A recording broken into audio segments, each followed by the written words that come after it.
Guys, welcome once again to my YouTube channel. Thank you for watching this video. Today again I have chosen one more topic on self-development, and this topic is how to do smart study rather than hard study. So the tips which I'm going to give you all in this video are absolutely based on my own opinions and my own experiences and the things that I have learned from different books and I have applied in my own life. So these are my opinions and my experiences. To get the maximum benefit out of this video, I definitely recommend to you all to watch this video till the end. And I have made this video especially for the youngsters who are in their school life, who are in their student life, who are studying for different examinations, so that they can be benefited from this video. So without any further delay, let's get into the video. The first topic is we must understand the difference between smart study and hard study. I think you can relate to this, many of the students can relate to this in the school life, that there are many students who do a lot of hard work, a lot of hard study throughout the year, but they do not get the marks they deserve. But there are students in the class who don't study as much compared to these students, but they get more marks than these students, and that is the difference between hard study and smart study. So smart study means that you are getting the maximum output from what you are studying. You are able to retain the maximum, you are able to grasp the maximum of the concepts that you have studied. But hard study is that you are putting in a lot of effort, but you are not getting that much of output from your study, and this is very much problematic, and it wastes a lot of your energy and your precious time. So from today onwards, after applying these tips that I'm going to give you in this video, I don't think that you will face any more problems regarding this topic, and you will be able to understand how to do smart study. So let's get into the tips. The first tip is scheduling. It's that you have to schedule your day in the beginning. When you wake up in the morning, your first task should be to take a piece of paper or any diary or any notebook, whatever is available for you, and write down a to-do list and put a box after all the points that you mention, after all the subjects that you have to go through during the day. And whenever you finish that particular topic, any particular thing that is listed in the list, then put a tick mark beside that, so that at the end of the day, before going to sleep in the night, you can review in front of your eyes that what are the topics that you have gone through throughout the day, and you can get data out of that.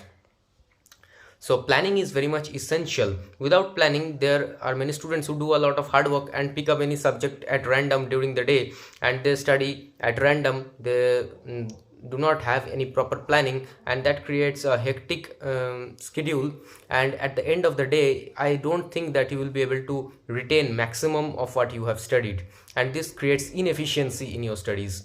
So planning before your studies is very much essential. Now the second point is that break system. In order to maintain a good focus and concentration throughout your study, which you need very much, then you have to create a break system in your studies. I do not recommend, according to me, I do not recommend that, in my opinion, studying for long hours at a stretch, because this creates a lack of efficiency and concentration and focus in your studies, and a lack of interest. So after you finish 1 hour or 2 hours of your study time, then I think you should take a break of 15 to 20 minutes or 10 minutes. And in this break time, please do not pick up your smartphone and switch on social media or any mobile phone games, because that will create a distraction in your mind, and it is all about what you store in your subconscious mind at the end of the day. That much of the study you will be able to remember, others you will forget. So if this distraction is with you in the break time, then what you have studied before in that 1 hour or 2 hours, maximum of that will be forgotten. Means you will be able to retain only 10 to 20% of that, and that creates inefficiency in your work. That is a wastage of time. So in this break time, just take a walk, just refresh your mind, just charge up yourself, and then return to your studies again. The third tip is about distractions, which I told you in the previous tip. So you have to get away from distractions. See, if you are a student, it is essential for you to build your careers at first.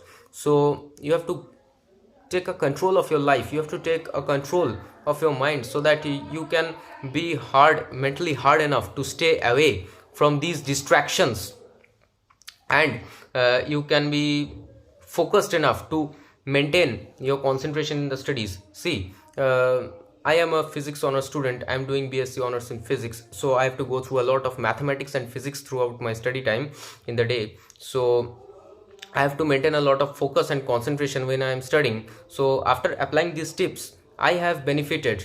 I have seen benefits in my studies. I have seen a good level of performance in my studies. So I am recommending this to you, that please stay away from distractions, useless distractions, because this is a lot of time. There are many apps available nowadays, many data available on the internet, which can create a randomness in your mind, that I have discussed in my previous video about procrastination, and this will create a lot of wastage of time in your day, and that is not at all good for you. If you are a student, you must utilize the maximum of your time that is available to you, because it is very much essential if you are preparing for any examinations, if you are any student.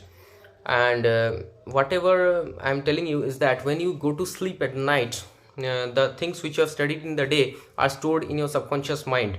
So if you distract your mind, what happens is that maximum of the studies is forgotten, and your subconscious mind is not able to capture the maximum of your studies. So it will create inefficiency, and that again becomes hard work and not at all smart work. So during your study hours, do not switch on your phone uselessly. Yeah, if you have any importance, if you have any importance of the phone, then you can use it, but uselessly do not waste your time during your studies. And what happens is that we do not realize that how much time we are wasting when we check any kind of social media or play any mobile games during our study time. What happens is that when you return to your studies, your mind again takes a few minutes, a lot of minutes, to again focus on the studies, and this few minutes, when added upon, creates a lot of time, and this time is totally wasted, which is focused on creating concentration back to your studies again. And early morning study is the fourth tip that I'm going to share. Yeah, many will not agree with me on this topic, but this is absolutely my own opinion, and you may follow it or not, that is up to you, but this is my experience. I have studied both in the late night and also in the early morning. I have experienced both of them, and I have definitely benefited more from early morning study rather than in the late night study. What happens is that when you wake up early in the morning, your mind is almost empty, and you are fully charged up, and you are able to do efficient study, and you are able to focus a lot more than a person who is studying at night.